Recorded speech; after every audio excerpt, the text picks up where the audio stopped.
What's going on, guys? This is Waylon Martin with Bodybuilding.News, bringing you a quick preview of a matchup we have at this year's upcoming Olympia between Justin Compton and Dallas McCarver, two young guns in the IFBB who are going to be facing off against each other, hopefully for years to come.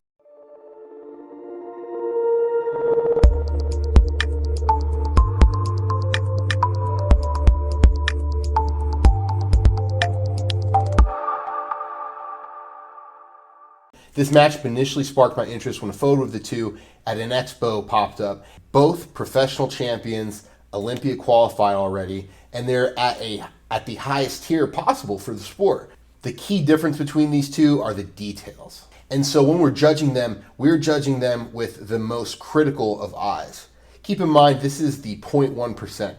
Both of them turned professional, however, in 2012, with Dallas winning the overall and super heavyweight title at North Americans, and Compton later in the year winning his professional card and winning the heavyweight class, losing to super heavyweight Brian Yersky. Well, Dallas has a very impressive physique with a bunch of sheer mass that stands out in a number of poses. Justin holds his own as well. This is because even though he's a little bit smaller, he still has all of the pop and detail. This is where the trade-off comes for Dallas McCarver. This is because as a slightly taller athlete, he's made a lot of progress with his physique so far and looks very complete. He's not like a Tony Freeman, for example, who you can say is a little bit stretched out. Dallas looks very great, and with the exception of his back poses, which are still very phenomenal poses, he's a very well-rounded and very complete-looking bodybuilder, even though he's super young and still has room to grow. But in shots like the front double, it's all these little details that count and get exposed. Now compare this to a Compton, who's more typical height for bodybuilding, especially at this level,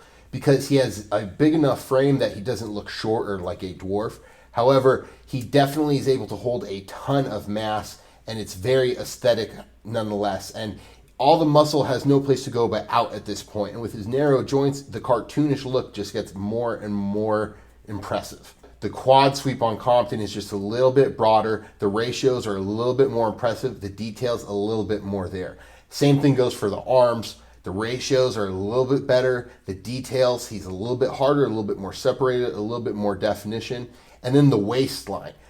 Dallas has a very, very impressive waistline, especially considering his size. However, Compton has possibly one of the best waistlines in the IFBB. This is something that hasn't been the case the last few contests for him. So for him dialing in like this, it should be rewarded, and it was. This is the pose, however, that I think separates these two. The back double bicep. This is because initially when we were looking, I did an analysis of the Chicago Pro, which Dallas qualified this year at. And when I did my analysis, I attributed Dallas's lat spread to an inability to pose. But upon further examination, I realized that's not the issue.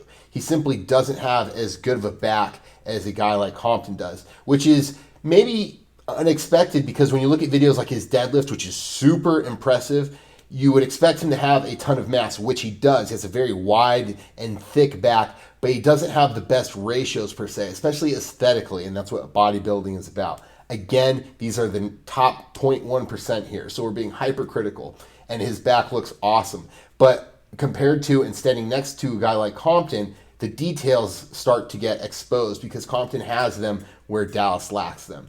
And so what Dallas has in mass, Compton has as well, and even more mass in some ways, such as in the traps. The traps have a lot of thickness and a lot of pop to them, but Carver's a little bit smaller and whatnot. Guys, if you like this video, be sure to like and subscribe on YouTube. This is Waylon Martin with Bodybuilding.News, out.